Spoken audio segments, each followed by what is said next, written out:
Hakika wananchi, Yanga kama tetesi zinazohusisha na wachezaji mbalimbali wenye ubora wa hali ya juu zikawa za kweli, basi wapinzani wao katika michuano mbalimbali, ligi kuu Tanzania bara ambao Yanga wanapigania taji la 5 mfululizo, ligi ya mabingwa barani Afrika wako katika kundi B, wameanza vizuri katika mechi 2 za awali wakipata pointi 4 na kuwa miongoni mwa timu zenye pointi nyingi kwenye kundi lake.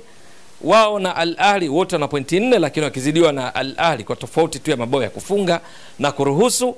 Lakini pia kwenye michuano mingine kama kombe la shirikisho la benki CRDB watakapokuwa wakitafuta ubingwa wa 5 mfululizo na michuano mingine, basi kwa vyovyote vile kama wanafanikiwa hawa wachezaji wanaotajwa na wachezaji hao wakaonyesha uwezo wao wanaoonyesha kule walikotoka, basi Yanga kuna uwezekano wakafanya mambo makubwa zaidi kwa msimu huu wa 2025-26 chini ya kocha Pedro Gonçalves. Ndugu mtazamaji wa Mbwaduke Stats Sport Next Level, kwa nini nimetangulia kusema hayo? Ni kwamba hivi sasa miongoni mwa nyota wanaohusishwa na Yanga ni pamoja na Gelson Dala, mchezaji wa kimataifa wa Angola anayecheza soka la kulipwa kule nchini Qatar katika klabu ya Al Wakra. Huyu Gelson Dala ni mzoefu, alishangara sana katika ligi kuu ya Angola na kuna msimu ameshawahi kuwa top scorer, mfungaji bora akifunga mabao zaidi ya 20 katika ligi kuu ya Angola almaarufu kama Jirabola.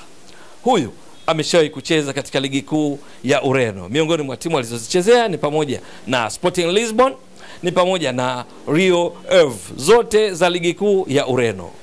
Ameshawahi kucheza katika ligi kuu ya Uturuki, wakati huo akitumikia klabu ya Antalyaspor msimu wa 2019. Lakini hivi sasa yupo nchini Qatar akichezea klabu ya Al Wakra. Qatar katika ligi kuu yake ni ligi ambayo imekusanya au imewakutanisha wachezaji wenye vipaji kutoka maeneo mbalimbali duniani. Barani Afrika kwa mfano, mchezaji nyota Hamdi Fathi aliyekuwa katika klabu ya Al Ahly ya Misri ni miongoni mwa nyota wa Al Wakra wanaocheza pamoja na Gelson Dala. Lakini wapo wachezaji wanaotoka sio tu Afrika, vile vile wapo wanaotoka Amerika Kusini, barani Ulaya, kwa sababu ligi kuu ya Qatar ni miongoni mwa ligi zinazolipa vizuri. Sasa Gelson Dala ni miongoni mwa nyota waliopo katika ligi kuu ya Qatar. Huyu Gelson Dala, kiungo wa ushambuliaji, mara nyingi hutokea kushoto, ingawa goli lake lenye nguvu zaidi la kulia, ni miongoni mwa wale wanaohusishwa na Yanga hivi sasa. Kwa kukumbuka tu, Gelson Dala umri wake hivi sasa ni miaka 29 kwa sababu alizaliwa Julai 13 mwaka 1996 kule kwao nchini Angola. Lakini urefu wake ni 5 na inchi 8. Sasa huyu ni kiungo wa ushambuliaji ambaye goli lake lenye nguvu zaidi foot ni la kulia. Miongoni mwa yale anayojivunia sana ni pamoja na kasi, uwezo wa kupiga chenga, mashuti na kunusa nafasi kwa usahihi, ingawa anatokea pembeni, lakini amekuwa na madhara makubwa kwa wapinzani, hasa katika ufungaji na kutoa pasi za mabao kwa wenzake. Gelson Dala tunakumbuka vizuri kwamba wakati Angola ikifanya vizuri katika michuano ya AFCON iliyopita kule nchini Ivory Coast, ikiitwa AFCON 2023, ingawa ilifanyika mwanzoni mwa 2024, miongoni mwa walioiwezesha Angola kwenda mpaka hatua ya robo finali pale walipotolewa na Nigeria kwa 1-0 ni pamoja na yeye Gelson Dala. Msimu huu wa 2025-26 katika klabu yake ya Al Wakra tayari timu yake imeshacheza mechi 8. Kwenye mechi 8 yeye amecheza mechi 6, dakika 237 minutes. Lakini kwenye dakika hizi ameshapiga mashuti 6, mawili amelenga shabaha, amefunga mabao 2. Ni utaona ni kwa namna gani ambavyo kocha Moreno Vicente, Mhispania huyu anayefundisha Al Wakra akitokea kule nchini Hispania ambako alikuwa akifundisha klabu mbalimbali kwenye ligi kuu ya Hispania La Liga ikiwamo klabu ya Espanyol, amekuwa hamtumii sana Gelson Dala katika msimu huu, na inatajwa kuwa miongoni mwa sababu ambazo zinafanya mchezaji huyu nyota wa Angola kuhusishwa na Yanga, ambako anakwenda kukutana na kocha Pedro Gonçalves pindi akijiunga kweli na Yanga. Yani kocha wake wa timu ya taifa ya Angola, kocha ambaye ameshawahi kumuongoza katika ngazi ya klabu. Msimu huu miongoni mwa makubwa aliyofanya kwenye ligi hiyo ni pamoja na mchezo mmojawapo uliochezwa tarehe 26 mwezi wa 9 mwaka huu 2025 wa ligi kuu ya Qatar, pale alipocheza na Salal. Hawa Salal hivi sasa katika ligi kuu ya Qatar wako katika nafasi ya 3 miongoni mwa klabu 20. Hii timu ya Gelson Dala iko katika nafasi ya 18. Kwenye mechi 8 imeshinda mechi moja tu. Hiyo mechi moja ilitokana na juhudi binafsi za Gelson Dala. Ni mechi dhidi ya Salal waliocheza nyumbani. Yeye alikuja kuingia dakika 74. Kocha Vicente Moreno alimtoa mchezaji wa kimataifa wa Misri Hamdi Fathi katika dakika 74, akiwa ndiye mchezaji alikuwa ameifungia bao Al-Wakra dakika ambazo matukio yalikuwa ni 1-1. Sasa alipotoka Hamdi Fathi, yeye Gelson Dala dakika 4 tu akaifungia Al-Wakra bao la pili, yani dakika 78. Alicheza vizuri sana, lakini kufika dakika 87 akafunga tena bao lingine, lakini bao hili aliwafungia wapinzani. Ni OG katika harakati zake za kuokoa, akawafungia wapinzani, matokeo yakawa 2-2. Ikaibua mjadala kweli kweli wakati mchezo ukiendelea. Kitendo hicho kilimfanya Gelson Dala aongeze jitihada katika kutafuta namna ya kusawazisha mambo. Dakika ya 90+2, yani dakika 2 za nyongeza za muda ambao mwamuzi alikuwa akifidia muda uliopotea kwa sababu mbalimbali, Dala akafunga bao la 3 kwa timu yake na kuifanya ishinde mchezo huo kwa mabao 3-2, na ndio mchezo pekee ambao Al-Wakra wameshinda msimu huu kwenye ligi kuu ya Qatar katika mechi 8, na ndio maana ipo katika nafasi ya 18 kati ya timu 20, huku yeye akicheza muda mfupi tu, dakika 237 katika mechi 8. Yani kwenye dakika 810 yeye akicheza dakika 837, kwa sababu kocha Vicente Moreno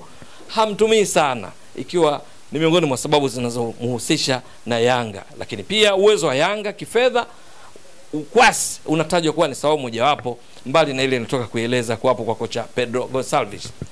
Huyu Gelson Dala, kwa kukumbushia makali yake mengine, ni kwamba msimu uliopita 2024-25 Gelson Dala kwenye mfumo wa 4-2-3-1, wale watatu wale, yeye huwa anatokea eneo hili la kushoto, guu lake yenye nguvu la kulia, maana yake anapata fursa anaposhambulia, ana cut in, anaingia ndani, analiona lango la wapinzani na kupiga mashuti kufunga au kutoa pasi mshazari kwa wenzake, tunasema diagonal passes, huku mbele kukiwa na mshambuliaji kinara anayeshirikiana naye katika timu anayochezea.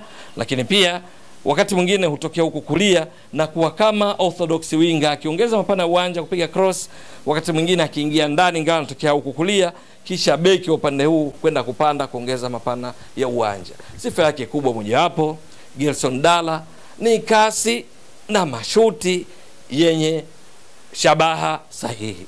Kwa sababu hiyo, katika msimu wa 2024-25 kwenye klabu yake ya Al-Wakra walishiriki kwenye michuano ya Asia, tunasema kombe la shirikisho la Asia, ambalo wenyewe huliita kama AFC Champions League 2, kwa sababu huku Afrika tunaita kombe la shirikisho, wao wanaita ligi ya mabingwa 2, kwa sababu utaratibu wao wana AFC Champions League Elite, halafu wana AFC Champions League 2, ambao ukilinganisha na huku kwa uzito wake, kwa sababu ni michuano ya pili kwa ukubwa barani Asia kwenye shirikisho la mpira wa miguu barani Asia, maana yake kwa ngazi ya klabu ni sasa na huku kuita kombe la shirikisho. Sasa kwenye michuano hii ya AFC Champions League 2 akiwa na klabu yake Al-Wakra alicheza mechi 6. Yes, mechi 6 alicheza. Kwenye hizi mechi 6 nini alifanya? Alipiga mashuti 17, kati ya hayo mashuti 9 alilenga shabaha, akafunga mabao 5, lakini akatoa assist 1 akichangia mabao 6.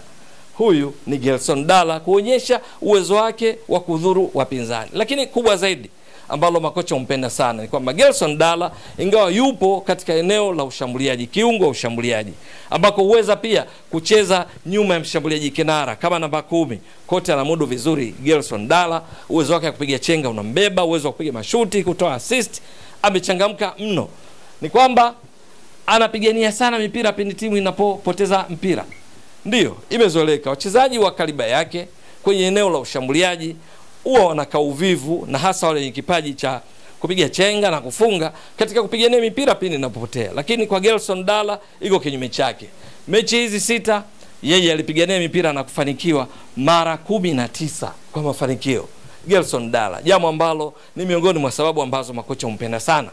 Lakini katika michuano ya AFCON 2023 ambayo ilifanyika mwanzoni mwa 2024, tunakumbuka vizuri, ni kwamba timu ya Angola ilikuwa katika kundi D. Wapinzani wake walikuwa ni pamoja na Mauritania, wapinzani wake walikuwa ni pamoja na Burkina Faso. Ni kwenye kundi ambalo Angola waliongoza kundi wakimaliza na pointi 7, wakifuatiwa na Burkina Faso yenye pointi 4. Baadaye walienda hatua ya 16 bora. Miongoni mwa waliochezao ni pamoja na Namibia, waliwafunga 3-0. Kwenye kundi lao pia walikuwa na Mauritania, tunakumbuka vizuri. Sasa kwenye safari yao yeye Gelson Dala alicheza mechi 5. Katika mechi 5 nini alifanya? Alipiga mashuti 8. Yes, mashuti 8. Kati ya hayo mashuti 6 alilenga shabaha, akafunga mabao goals, akafunga mabao 4, akatoa assist 1, na hivyo kuchangia mabao 5 kwa timu yake Gelson Dala, mfungaji bora wa zamani katika ligi kuu ya Angola. Lakini kubwa zaidi lile la kupigania mipira, tunasema ball recovery, kupigania mipira kutoka kwenye kutoka kwenye himaya ya wapinzani kurejesha kwa timu yake, alifanya kwa ukubwa sana. Hizi ball recovery alipigania na kufanikiwa mara 24. Angola ambayo ilikuwa chini ya kocha Pedro Gonçalves, katika mpango kazi wake ilikuwa baada ya golikipa, kocha Pedro alikuwa anapanga walinzi 4, viungo 3, washambuliaji 3. Kwenye washambuliaji 3, katikati kulikuwa na Mabululu, kulia alikuwa Gilberto, kushoto ni Gelson Dala. Wakati mwingine katika utatu huo alikuwepo Zini na kadhalika. Sasa huyu ndiye Gelson Dala ambaye hivi sasa anahusishwa na wananchi Yanga. Ni dhahiri kwamba kama kweli Yanga wanafanikiwa vita hii ya kumpata, kumtoa huko Qatar na kumleta kwenye mitaa ya Twiga na Jangwani, maana yake Yanga watapata silaha nyingine muhimu katika ligi kuu Tanzania bara na pia katika ligi ya mabingwa barani Afrika. Hao Al Ahly watakaocheza nao mechi 2 back to back mwezi Januari, lakini pia mechi za marudiano, maana washacheza mechi za kwanza za raundi za mwanzo dhidi ya FAR Rabat ya kule nchini Morocco na JS Kabylie ya Algeria. Maana yake wapinzani wao hao watalazimika kufanya kazi ya ziada watakapokutana na Yanga yenye Gelson Dala, pindi Yanga wakimpata na Gelson Dala akaonyesha yale makali yake ambayo siku zote amekuwa akionyesha katika timu ya taifa ya Angola na katika klabu yake ya Al Wakra. Ni kwa sababu anaweza kutumika kama miongoni mwa viungo 3 wa ushambuliaji kwenye mfumo wa Yanga chini ya kocha Pedro Gonçalves. Viungo 3 wa ushambuliaji, mshambuliaji kinara. Mshambuliaji kinara anaweza kawa yeyote, labda Principe Melo Dube. Alafu katika watatu wa kutoka upande wa kushoto akawa Gelson Dala kwa mfano. Alafu Pedro Pacome Zouzoua akamchallenge mtu wa kucheza namba 10, Pacome Zouzoua akaingia ndani. Alafu upande wa kulia akawepo Maxime Pierre Zengeli, anaweza akawepo Ofen Chikola, anaweza kuwepo Celestine Ekwa na kadhalika. Ni dhahiri kwamba ongezeko la Gelson Dala kutazidi kuwaumiza vichwa mabeki wa timu pinzani zinazocheza dhidi ya Yanga, kwa sababu inafahamika wazi ndani ya Yanga Pedro Pacome Zouzoua ni muhimu sana katika eneo la ubunifu, katika eneo la kusababisha hatari kwa wapinzani. Ndiyo, Pacome Zouzoua amekuwa akifanya hivi sana.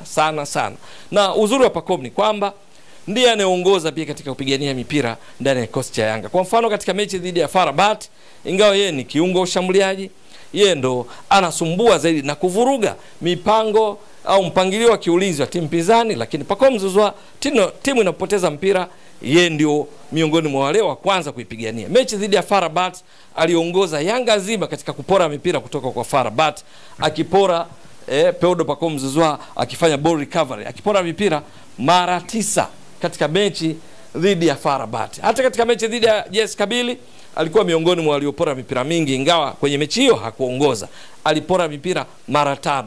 Sasa Yanga inapokuwa na mchezaji mwingine mwenye sifa hiyo katika eneo la ushambuliaji, achana kiunga chana walizi, kwamba Gelson Dala akawemo kikosini, yeye staili yake au aina yake ya kucheza pindi timu inapoteza mpira ni kama Pacome.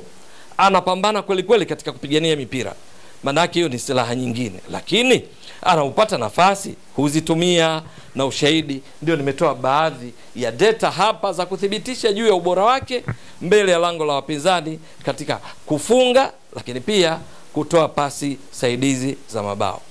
Kama Gelson Dala atatoa anga, kocha Pedro Gonçalves atakuwa na mtaji mkubwa mno, silaha nyingine muhimu miongoni mwa silaha zake za kuwaletea madhara wapinzani na hatimaye kumsaidia katika kutimiza mipango ya Yanga kwenye michuano mbalimbali wanayoshiriki, ikiwa ligi kuu Tanzania bara, ligi ya mabingwa barani Afrika, kombe la shirikisho la benki ya CRDB, kombe la muungano, kombe la mapinduzi na michuano mingine mbalimbali. Na baadhi ya mashabiki hizi tetesi, ukitaja kwa mfano kama hivi Gelson Dala aliyetajwa na kuhusishwa na Yanga, swali linalokuja ni kwamba je, nani ataondoka? Maana Yanga tayari wameshatumia nafasi zote 12 za wachezaji wa kigeni kwa mujibu wa kanuni za ligi kuu Tanzania bara. Hilo la nani ataondoka ni jukumu la kocha Pedro Gonçalves na benchi lake la ufundi akishirikiana na uongozi wa Yanga juu ya nani apishe, nani aingie. Lakini swala la pili muhimu kukumbushana ni kwamba hizi ni tetesi tu. Hakuna taarifa rasmi kutoka Yanga, hakuna taarifa rasmi kutoka Al-Waqra, hakuna taarifa rasmi kutoka kwa management binafsi ya mchezaji Gelson Dala kwamba anakwenda kujiunga na Yanga. Kwa hiyo ifahamike hivi kwamba hizi ni tetesi. Tunachojaribu kujadili ni kwamba Yanga wakifanikisha kweli dili hilo, nini kitarajiwe. Lakini jambo lingine muhimu ni kwamba mpira wa miguu hubadilika sana, wachezaji hubadilika sana. Mchezaji A anaweza akawa amefanya vizuri katika timu X, akenda timu Y, matarajio yakawa makubwa, akafanya kinyume chake. Wapo wachezaji ambao huonekana wa kawaida wakitoka timu B akenda timu C akafanya makubwa zaidi.